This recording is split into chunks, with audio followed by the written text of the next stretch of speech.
Hey, Flimsy Lunch Tray, and welcome to today's video being on Fault Line in Standard Battle. And today's video is featuring deweirdout, if that's how you pronounce that gamer name correctly. Deweirdout, I might be giving him a nickname at some point, is from the Southeast Asia server. So he's actually the first player I've ever featured from the Southeast Asia server thus far. And so he is in the Tier 7 tech tree British battleship, the King George V. So this is a ship, I'm currently at Queen Elizabeth, Tier 6. So I don't know a lot about the King George V, but I am aware that the British battleships didn't have a good HE fire chance, foreshadowing what is going to happen. But we're going to look at some pros and cons while deweirdout gets positioned here. Pros: fastest main battery reload time of non-premium Tier 7 battleships. Scharnhorst's 283mm guns reload faster. Solid anti-aircraft suite, roughly equivalent to American counterpart Colorado. Armor layout will bounce a lot of shells when well angled, with a thick belt armor shouting most AP shells at medium range. Most high explosive shells have extremely high fire chance and can be used to troll enemy battleships who angle themselves well. Best interior concealment for a battleship, enhanced repair party with a shorter cooldown, and 75% of normal penetration damage. Cons. Switch to that. The roughly waterline citadel is vulnerable on broadside, most ships. Poor firing angles of the rear turret. Armor-piercing shells lose much of their penetration power at long range. They are really only usable at medium range or less when fired at enemy battleships. 25mm hull plating is susceptible to overmatch by guns with caliber larger than 356mm. Shortest main battery range of all Tier 7 battleships. Like French battleships, the quadruple barrel turrets mean she is susceptible to having large parts of her firepower knocked out when her turrets are disabled or destroyed. Like German battleships, her dispersion is worse than average. Despite her heavy armor, enemy battleships with guns of 406mm and above can sometimes penetrate her citadel even through the bow. So in firing this, his first salvo off here, I'm switching right now to see an enhanced overlay. Because reasons. So hopefully they'll fix this bug. But you're going to be able to see deweirdout in action here. So he's got the armor piercing loaded up on this broadside Aoba. So let's see what happens here. And you can kind of see with the turrets, his stern turret is 4 guns. And then the bow turrets, he's got one that has 4. And then the second one in the B position has 2. So that's what it's saying. When you knock that front turret out, you do lose a lot of your firepower. Now you can see deweirdout is positioning himself well, I would say, at the beginning of this battle. He's not pushing in, despite having a poor main battery firing range, as he just slaps that enemy cruiser. And he's kind of in this kiting position too, which is good to see as his team focuses out. Now this is going to be a really good battle. I was really impressed when I was watching it. I really don't have any critiques or advice, I think, besides one point later on towards the end of the battle. And there's going to be something I'm even going to highlight here that deweirdout does very well on this map. Those of you who've been around on the channel know that I have a How to Map series. I haven't covered Fault Line yet, but he's going to feature something really well here when the time comes. So let's see, you got this Colorado moving up. I'm always questioning when I'm looking at my video overlay on my recording software, since it's not the strongest. Okay, so there's his first fire set. And foreshadowing what is to come. Now, when we look at the King George V, you can see, let's see here.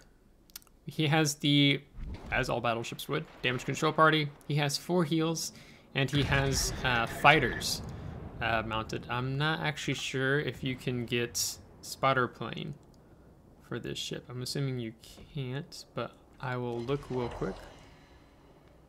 Yeah, maybe. Because there's consumables you can switch the fighter plane out to. A little bit about deweirdout ship. So he has a 19-point commander. He has gun feeder, grease the gears, priority target, adrenaline rush, basics of survivability, I think it's called. It's where repairs, fires, and floodings get don't last as long. I don't know how to say it. Concealment expert and fire prevention. So it was really good to see him take concealment expert, since the British battleships seem to be quite good with that.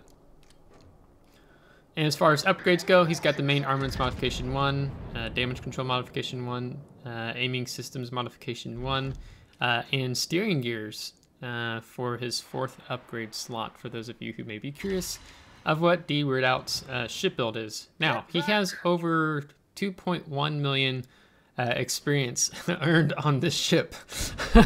So he likes to play this ship quite well. So enough of that. Let's kind of focus a little bit more on what's happening here in the battle. So he's up to 3 fires and 56,915 damage. He's playing off the point of this island, kind of figuring out, what is the enemy team doing on this 9-10 line. Ooh, 2 fires. Now you'll notice a lot with these salvos he gets off. There's a lot of 10k 1,000 damage salvos with the HE alone. So it's really formidable. I was playing, I think I was playing a match the other night or something, and was it a Duke of York?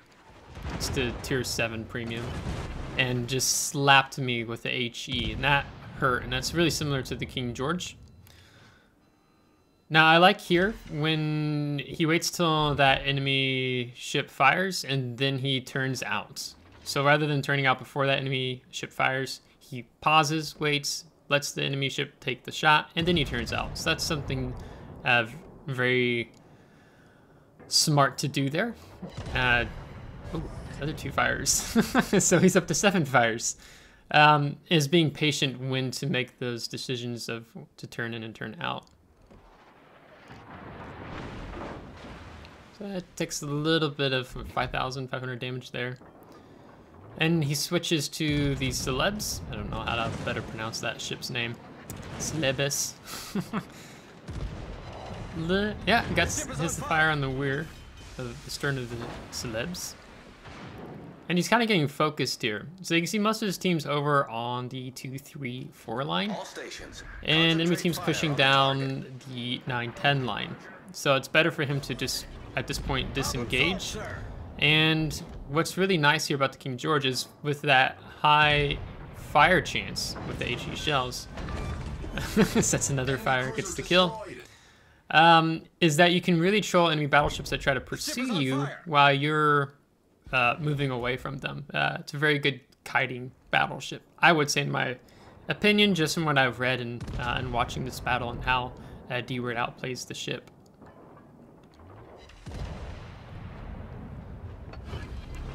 Now, in regards to deweirdout's positioning, it's almost like he's made a pre-decision here, because he's moving away, and if you look on the mini-map, you can see he's actually moving towards this island, as his friendly Congo just goes down in front of the enemy ships coming down the 9 line. But it's like he's got these map points in his head where he's planning to go as he disengages here, because he does actually really well with reducing how many enemy ships have a firing solution on him. Ideally, in World of Warships, you always want to try to focus on having one-on-one encounters when possible, utilizing islands between you and other enemy ships. So it's nice there too. He uses the rear turret on the one battleship. His forward turrets don't have a fire solution on, and then switches over to that Koenig and setting 2 additional fires. So he's up to 13 fires now, and you can see he's even got some fire damage ticking. So now he's able to kind of turn a little bit more in, and now he doesn't have to worry about the enemy battleship on the 8 7-8 line being able to fire. And there's high caliber. He's slowing down a little bit. He's used 1 heal so far. And he gets to move up a little bit more here. He might go dark. Yeah, so he goes dark. Unfortunately, no one's spotting that enemy battleship for him to continue firing. And he goes ahead and uses his next heal. So you can see at this point, his team has 5 ships in battle, while the enemy has 6, 4 battleships, 2 destroyers. So another thing I like here is that he pops his spotter plane, because in popping his his fighter plane, it acts as a spotter plane in the sense that it's just detecting enemy ships. It's not actually extending your range at all. So it's really good to utilize that on islands. So maybe he's trying to figure out if that battleship, you can see he's pointing in direction, trying to figure out if that enemy Koenig is pushing up, or is it the Congo? Can't quite tell. But he gets the shot off and then he turns out. So really good to see that. You know, note when you make a maneuver like that, that the starboard side of his ship, actually the right side, facing the enemy battleship, kind of it leans down into the water a little bit more, where his left side, his port side, rises up a little bit. So that's something to keep in mind when you're kiting and working angles like that. He's playing with his throttle. He's slowed down. He's speeding up. Also good to see another 2 fires. So you can see he actually didn't take much of that incoming salvo at all.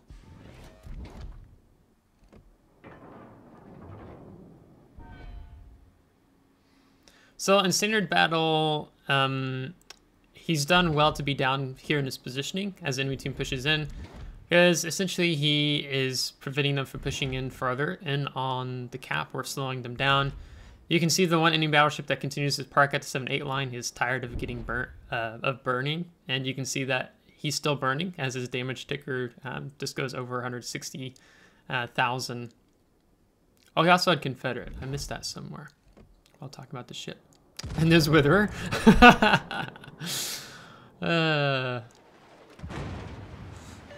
Sometimes you just want to watch the world burn. Oh, and another fire. A lot of players were very salty with all the strong HE chances of ships, and then carriers came along, which took some heat off of ships like Smolensk, King George the 5th, I would say, from this battle. So it's kind of just amusing. So, oh, it takes a hefty sap salvo over there from the Choli. I'm just going to make that up. I don't even know if that's right. So again, oh, we got a destroyer. T-22 just popped up. And so I like what he does here, and that is he prioritizes the destroyer, T-22, because he needs to be able to get him out, help defend his Z-31. So he's lining up salvo. Oh, and you see what his front turret's doing? It's turning through his second turret, the B turret. It's funny how Wargaming can't fix bugs in their games very well. But he does get the kill on the T-22 and takes him out. And now the Italian battleship's pushing back in. Oh, he just set 3 fires. The interface overlay kind of blocks my number of fires, so I couldn't quite tell if it was 3 or just 2. So he's roasting the Italian. Now look at this. Now he's, oh yeah, that's definitely 3 fires. Oh my. Let's give you some more HE. All non-penetration, so he shot too far down on the hull. So it gets to the defended ribbon there, prolonging that. I mean, it takes 3 minutes to flip a cap in standard battle, unless there's more enemy ships pushing in. But this is another decision. See how he's used this island too? He's using these islands as really well to his advantage. Now, instead of just sailing around the island and popping out broadside on the H line, perhaps to the enemy battleship, he actually turns to his port. He's going to circle back around. and come out the other way, which does really well because it does two things. One, the enemy battleship has to try to nose in towards his friendly Z-31 as he launches torpedoes. But what that does is when the weird out comes out around and turns this angle, he sets up a bit more of a crossfire on this enemy battleship with what he's doing here. And he actually loaded armor piercing here, expecting to hopefully get a little bit more of a side angle here. But it looks like he's flooded. And they lose their Leon on their team. So now it's even, 4 versus 4. Or maybe, well, it probably was even 5 versus 5. But now we're down to 4 versus 4. And he's over 207,000 damage at tier 7. So really good stuff. And he has 23 fires. And I'll tell you right now, he's not done setting fires. This makes me excited going up from the Queen Elizabeth to the King George. So this is where I have just kind of the one critique that I would say is that he's focusing on this King George who's actually just riding the line of his main battery firing range. Now, you know, after he takes the shot, he looks down towards where the Koenig is at, seeing if the Koenig is going to open fire. Again, he takes another salvo, but the enemy King George is just on the. He's like, was it King George or is it Duke of York? I'm sorry, Duke of York. He's like 17.8, and I think it's like 18.2. Yeah, 18.2 is his main battery firing range. So by the time he fires, takes the salvo, the Duke of York is just going to be outside of his main battery firing range. So, I mean, I like you trying to support your team here, but realistically, I think the focus should be more on the Koenig as he sets a fire. And you can see the Koenig has been really hesitant player. He didn't push up with the tier 7 battleship nor the destroyer. He's been burned so much that he's just playing more passively. So, because I believe, I'm not sure, I meant to check this before the battle, but I think the King George's concealment would be better than the Koenig. So in my mind, that you could have been like an opportunity where you're able to get that rear turret on target, and when you out-detect the Koenig, fire off a full salvo and then turn in. I'm saying that I don't fully know what the concealment is of the Koenig. Not sure if it is better than the King George, but I don't think it is, just because the nature of the British battleships having good concealment. Good show.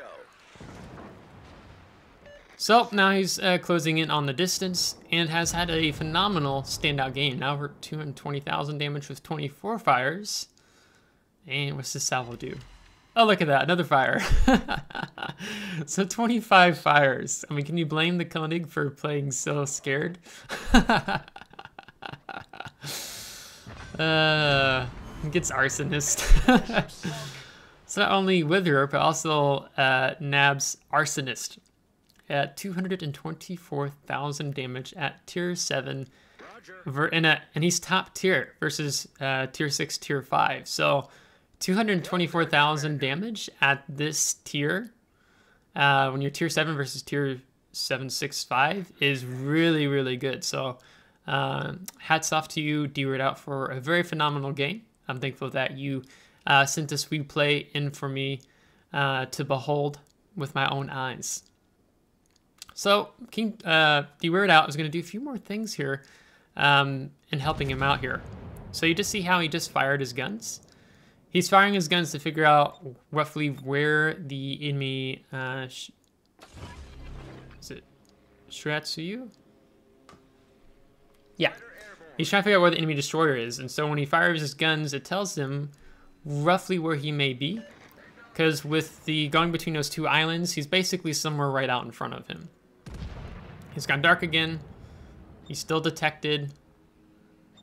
So he's spamming that direction, thinking that the enemy destroyer is going towards back to spawn to prevent his other destroyer teammate that is currently in the cap flipping it. But there's less than 20 seconds on the clock. And he's maneuvering differently in case that the Shiratsuyu was close. And indeed, he's in the cap. And he's going to get one salvo off, but will it land in time before the battle ends? No. So it ends and takes us to post-battle results. Wow, he definitely racked up the rewards here. So, earned over 380,000 credits, 8,232 base XP, 515 free XP, with Wither, Arsonist, Confederate, Dreadnought, High Caliber, over 224,000 damage with 25 set on fires. Boy, he was roasting the battleships a lot. Tops the team with 2,433 base experience, so that is really good, again, for a Tier 7 battle versus Tier 6 to Tier 5. With Z31 coming in second, so again, just played it really well. Detailed reports, he did over 90,000 damage just from fires alone. Potential damage 1.4 million, and you can see those battleships really did take a lot of fire damage from him, especially that Koenig player at the end. So that's why he didn't want to push in and follow his buddies, because he knew it was raiding. And then with premium account, you can see what he got credit-wise and XP-wise and Commander XP-wise. So that is what the King George V looks like, played in battle really well. Like I said, he's got over 2.1 million ship XP alone.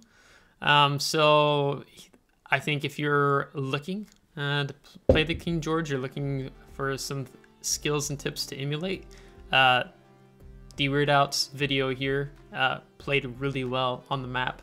And that's what I really liked as a battleship player, that he utilized the islands really well. When he was kiting and disengaging away, he knew where he was kiting and disengaging to and utilizing those islands versus just randomly going off in some direction. Because pre-decisions and thinking several steps ahead is what separates a average player from a really good player. And I think you get to see that in deweirdout's performance here. And I hope that is how you pronounce your in-game name. If not, I'm sorry. So, if you liked today's video, give it a thumbs up. If you didn't, give it a thumbs down. Subscribe if you do want to see more. And if you're subscribed, I really appreciate it as we get really close to almost 300 subscribers. And I think it's going to wrap up the battle. So, hope you have a really good week. Take care.